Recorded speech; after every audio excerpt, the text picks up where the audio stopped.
green world we live in, and lucky we are that it is. Yet how few of us realize the significance of the plants which make it green. In this color of nature, symbol of youth and growth, the green plants from lowly grass to lofty trees hold the key to life on earth. The beauty of this green we take for granted. The pine trees of northern woods, the wind-shaped cypresses, the giant forests of snow-clad western slopes, the bright, lush growth of warmer places, palms of tropic lands, in kind and number endless. Trees to give beauty, trees to bear fruit, trees to shelter and shade. How much we owe to the trees, to all green plants, large and small. Green plants, green leaves such as these, through a wonder-working substance they contain, trap and store the energy of the sun for man's use. Without the green plants, we could not live. By a process peculiar to themselves, they build within themselves something vital to all existence. For this process, two building materials are needed. One is water. The water particle, or molecule, contains 2 atoms of hydrogen and 1 of oxygen. The other building material is air. Not all parts of the air, but only colorless, invisible carbon dioxide, of which the air contains hardly more than a trace. We are all familiar with carbon dioxide. It is the gas returned to the air when animals breathe and when fuels burn. The carbon dioxide molecule contains 1 atom of carbon and 2 of oxygen. Oxygen, as a free element, makes it possible for us to breathe. We cannot see oxygen in the air, but if we expose a water plant to sunlight, oxygen off by the plant rises to the surface in bubbles. Oxygen, however, is not one of the plant's building materials, but a byproduct of its work. If we cut off the sunlight, the bubbles slow down and stop. Without the sun, this activity ends. Most plants have tiny hair-like rootlets, difficult to see when a plant is pulled from the ground. But when seeds are germinated in a covered dish, these delicate white hairs are easily visible.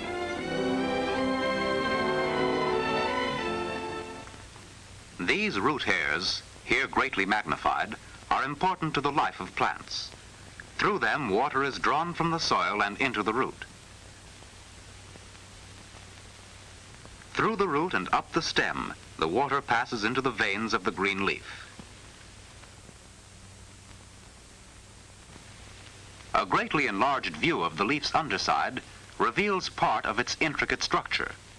Here among the epidermal cells are minute openings or pores called stomata. There are thousands of these stomata in 1 square inch of leaf surface. Now let's look inside the leaf. Exposed to direct sunlight is the upper skin, or epidermis. Under this transparent surface is a layer of cells like palisades. In this palisade layer is concentrated most of the leaf's green coloring matter. The small green bodies here faintly seen are called chloroplasts. Under the palisade layer is a spongy storage layer, just above the lower epidermis. Here we see in cross-section a stoma or pore. Through thousands of such pores, air, with its particles of carbon dioxide gas, enters the plant and makes its way into every living cell. Through these same pores, part of the water drawn from the soil escapes into the air. Enough water is retained, however, to permeate every cell of the leaf. The carbon dioxide and the water finally reach the living chloroplasts. Here they are. Many, many molecules of carbon dioxide and of water inside a chloroplast.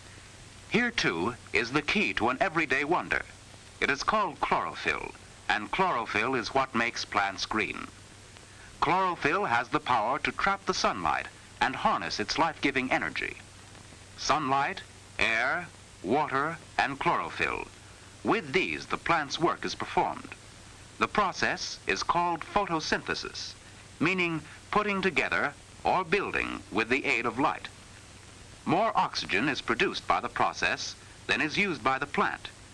This oxygen is returned to the air and is the oxygen we breathe, without which we would die of suffocation. And what is built from these simple materials? Something not at all simple. By complex chemical reactions, the plant makes a complicated molecule, and bound in this molecule is the energy of the sun.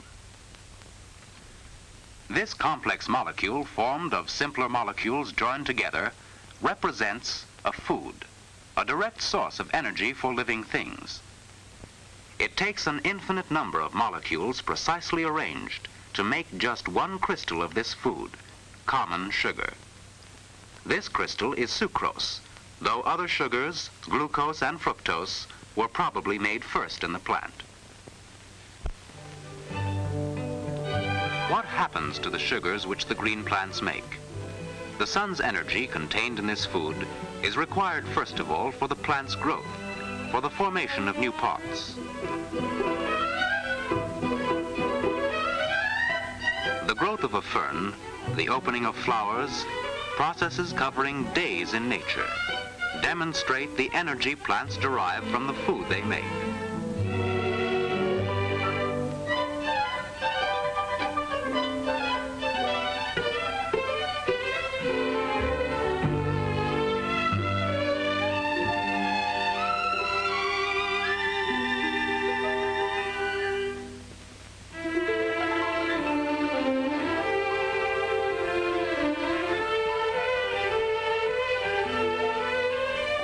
Some of this energy is used by the plant to build its architectural structure, like the veins which hold up the broad, thin surface of a leaf.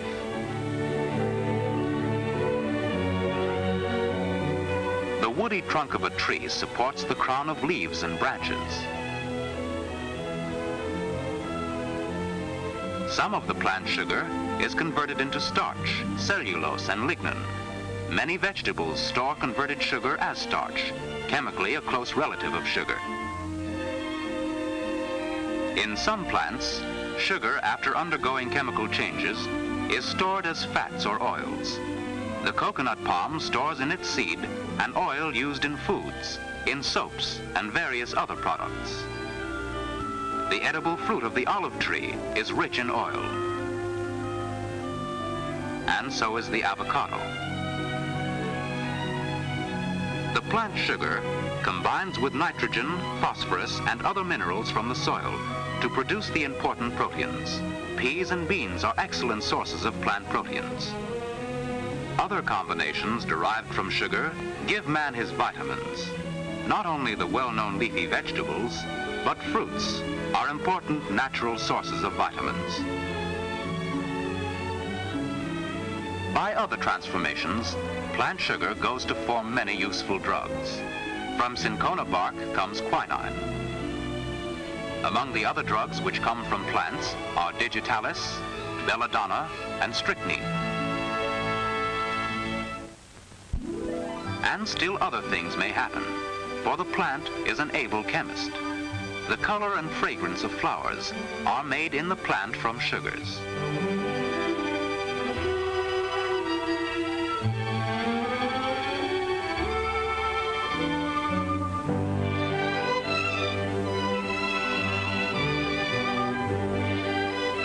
The banana of the tropics and warmer subtropics, which takes the place of bread and potatoes in the native diet, is rich in sugars. The pineapple, too, has a high sugar content. Of the 350,000 known kinds of plants, man places chief reliance on only two, the sugar cane and the sugar beet, for the sugar he directly consumes. Sugar cane thrives in the warm, humid climate of tropical and subtropical areas. Its cultivation dates back centuries before the time of Christ, and Columbus introduced it to the New World. The sugar formed in the leaves is stored in the stalk of the cane.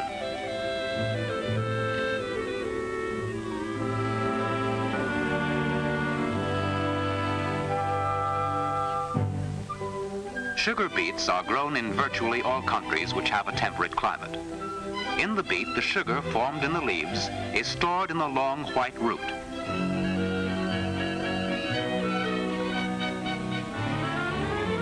Trains and trucks bring the beets from field to factory, where sugar is extracted from them.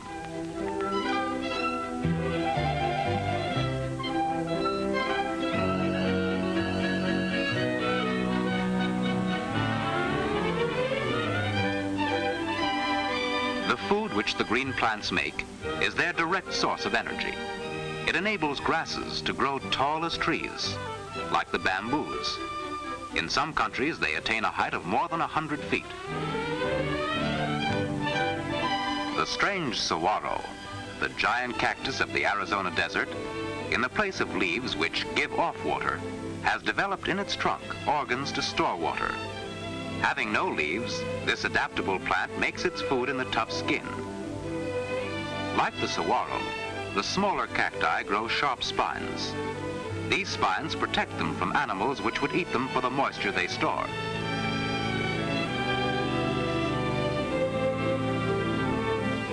The energy of some plants is sufficient to move rocks.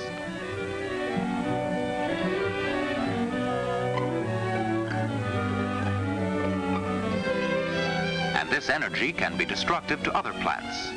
The strangling fig, wrapping itself around the great live oak, may finally kill the older tree.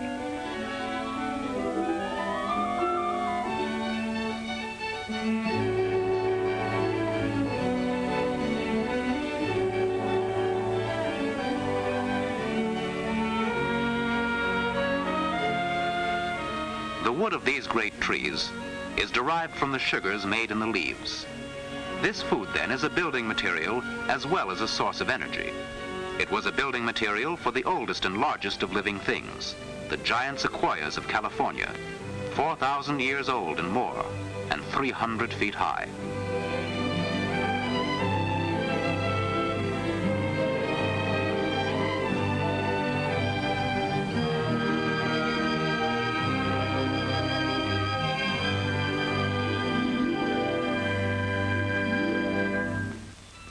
Here, reconstructed with great skill, are the remains of animals which lived in past ages, many millions of years ago, long before man inhabited the earth.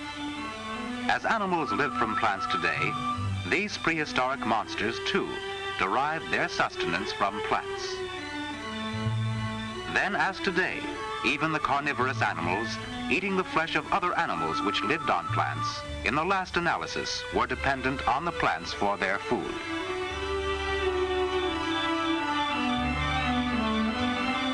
And here, embedded in rock, are the fossils of plants which lived in those remote ages. These prehistoric plants were once green and made their own food, the basic food of nature, just as the green plants do today. But they are more than relics of past ages. From such plant remains, buried in the earth for millions of years, come the world's sources of industrial power. Coal is one of these sources of energy. Coal is a fossil fuel found in the Earth's crust and formed of plants that lived ages ago. Petroleum is the other source. Oil in the earth originated from plants and animals, and, like coal, it represents the energy from the sun, stored in sugars made by green plants which grew millions and millions of years ago. This stored energy is set free when coal and oil burn. Man uses it to drive his great industries.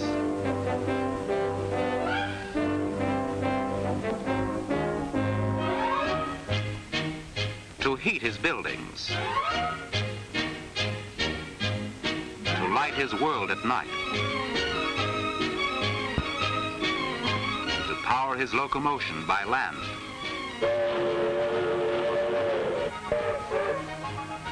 By sea.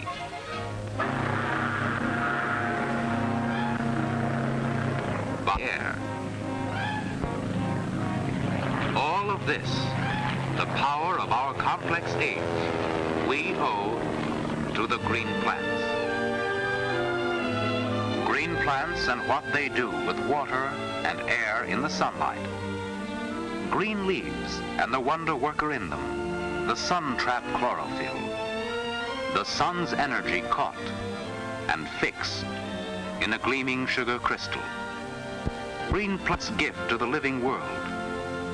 Food of nature, food of man, source of his development and power through the ages.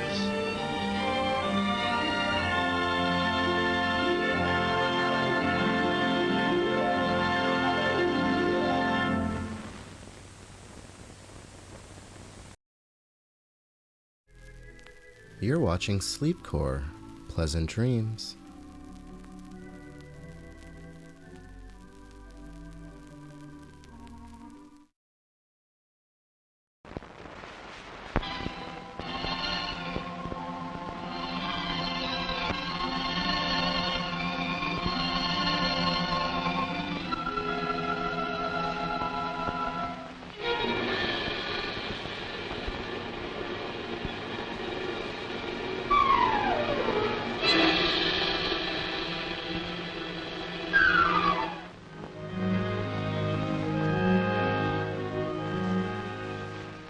The mysteries of nature are as infinite as they are fascinating. Thousands of books have been written in an effort to explain these mysteries. And the man who can best explain them is, of course, our friend with the encyclopedic mind, Mr. John Kieran. Right now, Mr. Kieran is in his library with Paul Milford, his next-door neighbor. Let's listen. John, I was invited to go fishing for pike. Somehow or other, I've always thought it's rather unfair to go after anything smaller than a marlin. Have you got any ideas on the subject? Well, Paul, all I know is that we aren't nearly as cruel to fish as fish are to fish.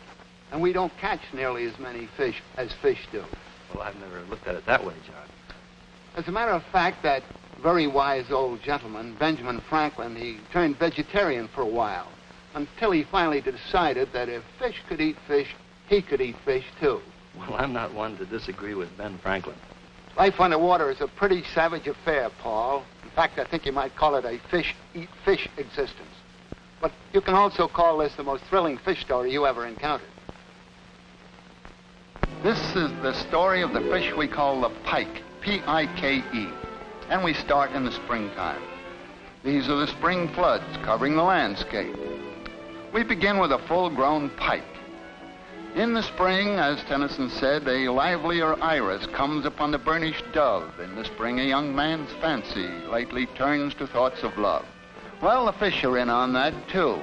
The pike, which ordinarily goes around all by itself, hunting for food, is moved by the spirit of spring and starts in to think of family matters. And they gather together and head for the spawning beds, just as the salmon run up the Columbia River to spawn by the hundreds of thousands. Now here are the males and females scouting around for a good place for the eggs to hatch.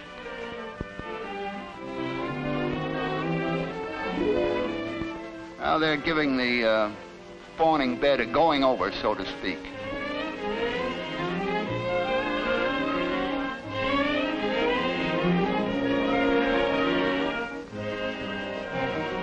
Now here are the eggs being dropped by the female. Those eggs are called roe, R-O-E, and fish eggs are what you eat when you eat shad roe. And caviar, too. Caviar is the roe or eggs of the sturgeon. Of course, another difference is that the caviar costs a lot more.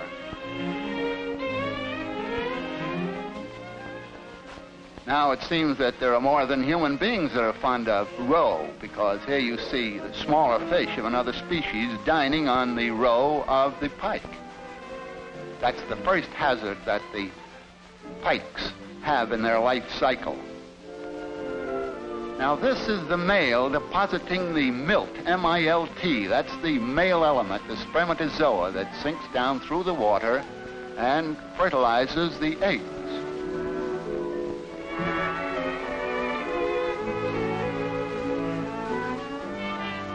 Here are some fertilized eggs, and they're already growing by fission and cleavage. Now these pictures, of course, are very much magnified. That's the young pike inside the egg. And Grandma, what big eyes it has.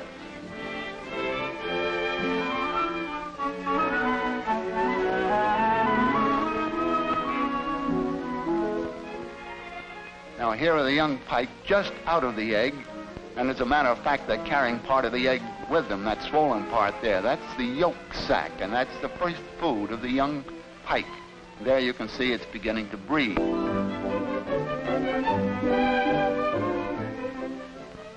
Well, you can see spring has come along, the foliage is out now, and the young fish are growing a little bit and scouting around more freely for all the different kind of food on which they live and which they find in the water. Of course, all water is filled with myriad forms of animal and vegetable life, and practically anything that comes to a fish's mouth is food. They will eat anything, including each other. Those are fleas, water fleas of some kind that you see dashing around. And of course, all this time, those young fish are eating and running the risk of being eaten.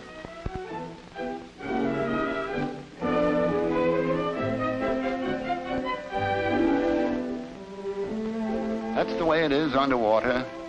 Eat while you can, because there's always a chance that you will be eaten yourself. It's really a rough life, although it looks quiet enough.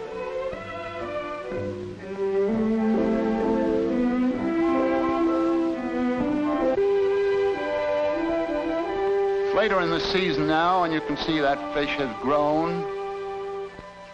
And he has a bad eye, a wicked eye. Of course, a pike is a game fish, a predator. It is really dangerous to others that are any smaller than it is.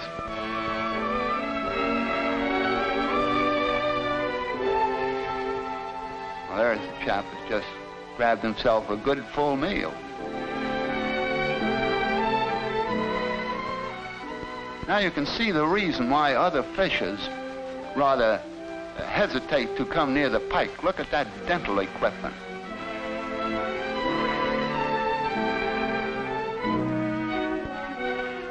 That'd make a good back scratcher. Now here's a big pike looking around for what he might devour. And he might devour anything a little smaller than he is himself. There's one has a victim ready for the oven. He really has a mouthful.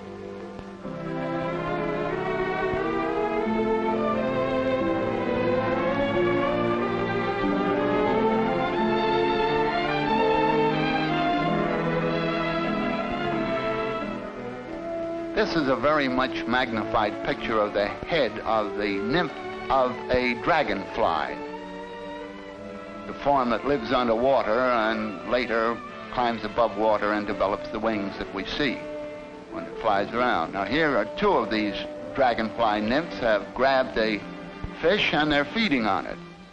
Of course, they themselves may become food for some larger fish.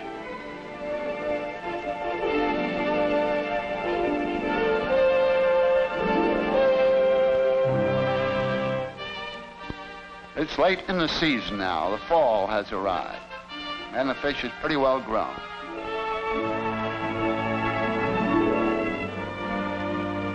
Still has that mean look. In fact, it's getting meaner all the time.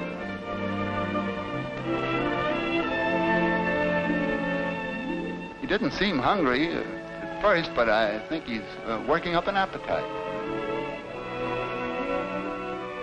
Uh-oh, here comes a heron, a bird that likes a tasty dish of fish. And the heron has a fish. There's one less pike in that pond.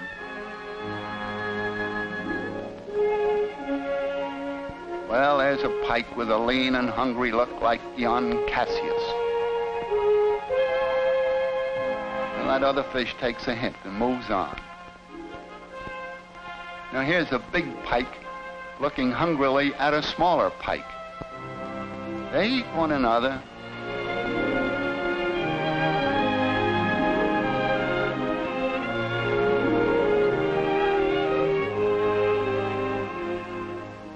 There's another little family quarrel, but that one escaped, but the pike has caught another type of fish.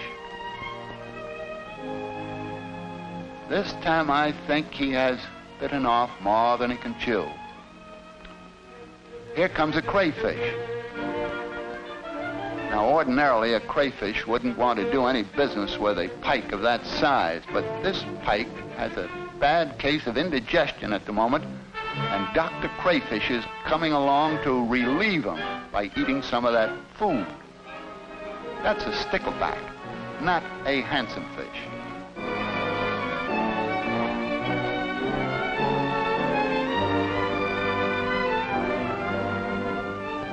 Here's another pike looking for a meal, and that's a poor perch, an inoffensive perch, and now it's a meal for the pike.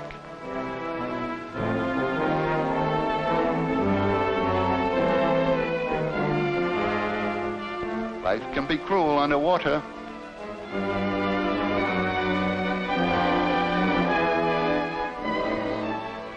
Now that fish has a bad eye, no question about it. I don't think it's a good-natured fish, and it sees something, a worm on a hook, and the pike falls for it. Well, that's the finish of one pike. But there are always more fish in the water than ever came out of it. And the life cycle of the pike goes on forever.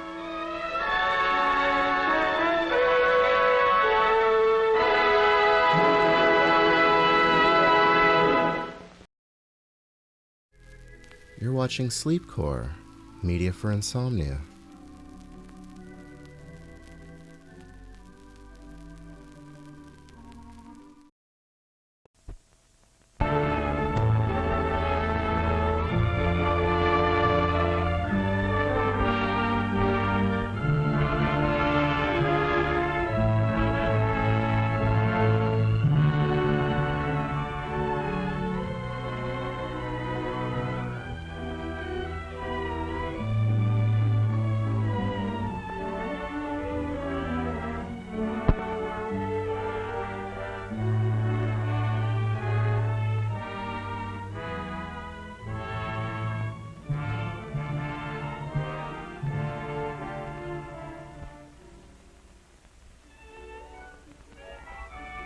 The sight of birds soaring through the firmament is a marvel to behold and suggests that joy may be realized merely through observing the natural that is forever present. The pelican is a graceful bird in flight and swift in diving for its prey, but the peculiar structure of its body prevents it from making a perfect landing, and in alighting, it is uncertain and awkward. The young pelicans on the nest await their mother's return with food which she scoops from distant fishing grounds. It is a task for this mother returning from an all-day fishing trip to catch enough fish to maintain herself and her young, who are always hungry and remain on the nest for months before they are able to fly and seek their own livelihood. During the nesting period, great numbers of pelicans congregate on certain isolated islands and establish their nests on shrub-like trees. To this island alone, more than 6,000 come annually. Pelicans were formerly thought to be destroyers of edible fish, although after investigation they were found to live on prey which the human trade would not consume. The adult pelican seems an impossible creature. Through some trick of nature, it appears that a perfectly good goose is forced to wear a long beak supporting a fish net.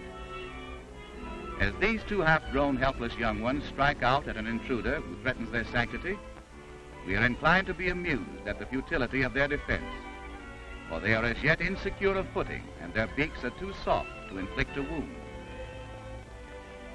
But soon these young will reach adulthood, and like their parents, will lift their heavy bodies from their perches, and after several rapid strokes of their wings, will level off in an environment that they are fitted for, to glide leisurely over the sea in quest of food, With their eyes focused on the surface of the water, they will sight a silvery reflection, halt their momentum in half their length, and dive straight into the ocean for some finny prey. Other great fishermen are the gannets, who come yearly by the thousands to faraway Cape Kidnapper in New Zealand, to form an immense community of birds. Thousands of nests set out in almost parallel rows cover every foot of available land. On each nest, a patient mother awaits the hatching of her eggs. The eggs are deposited in nests that are constructed of small stems of seaweed, and this mother is adroitly rearranging her nest that has somehow been disturbed. Birds are affectionate, and these two individuals, apparently fencing with their bills, are in reality making love in gannet fashion. Remarkable indeed are the many love rituals in birdland.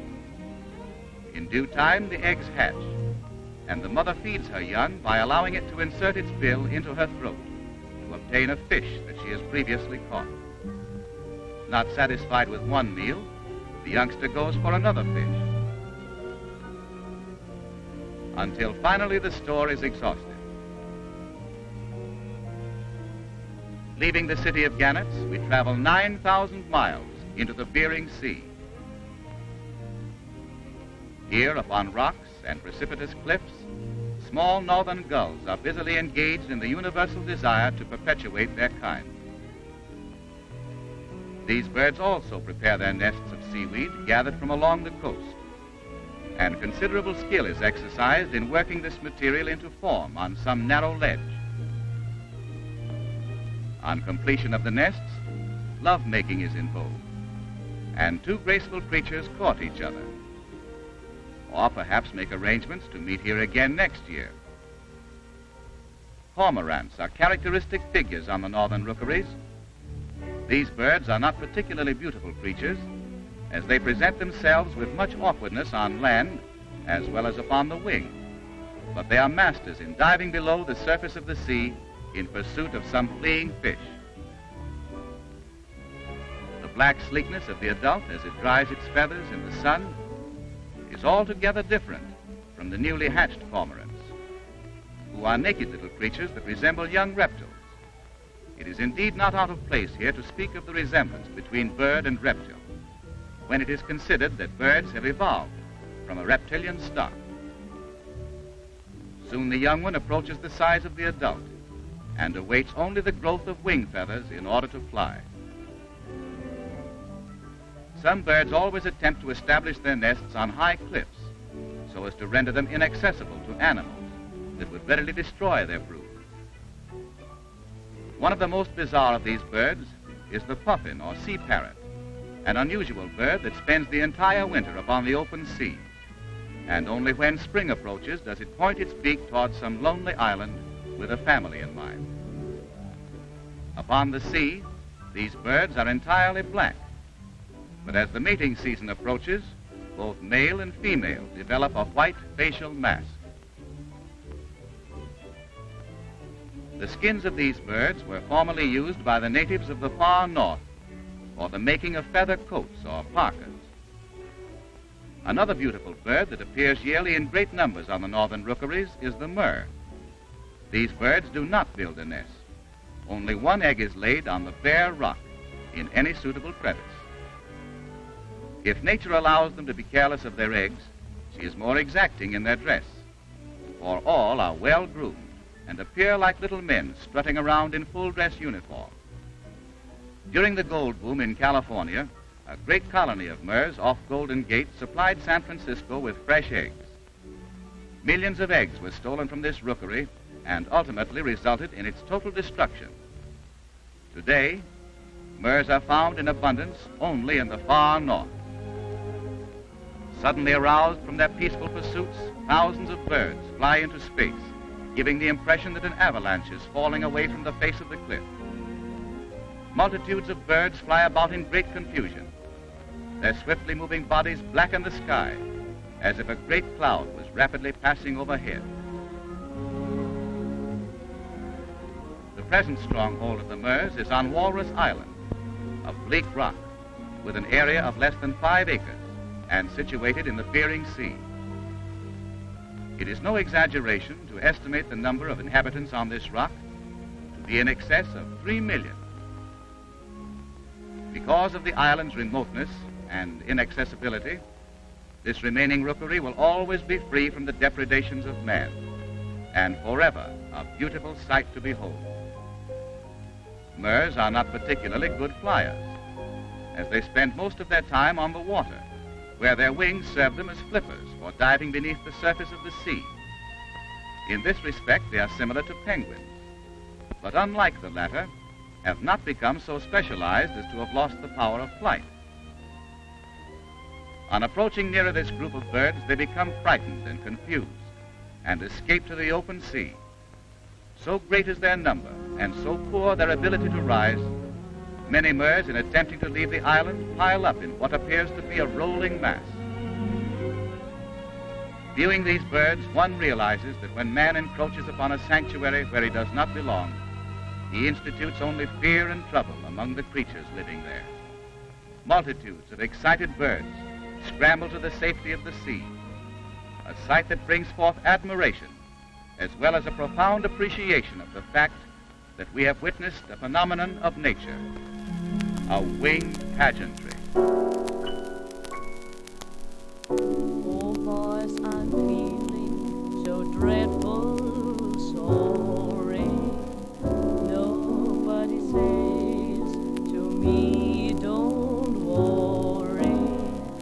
I feel a yearning so strong, so burning. We know how things are, just do like we do. So dream when you're feeling blue.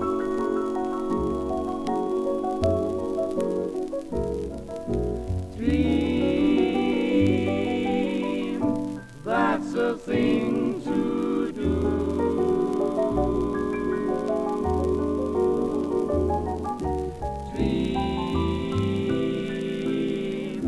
While the smoke rings rise in the air, you'll find your share of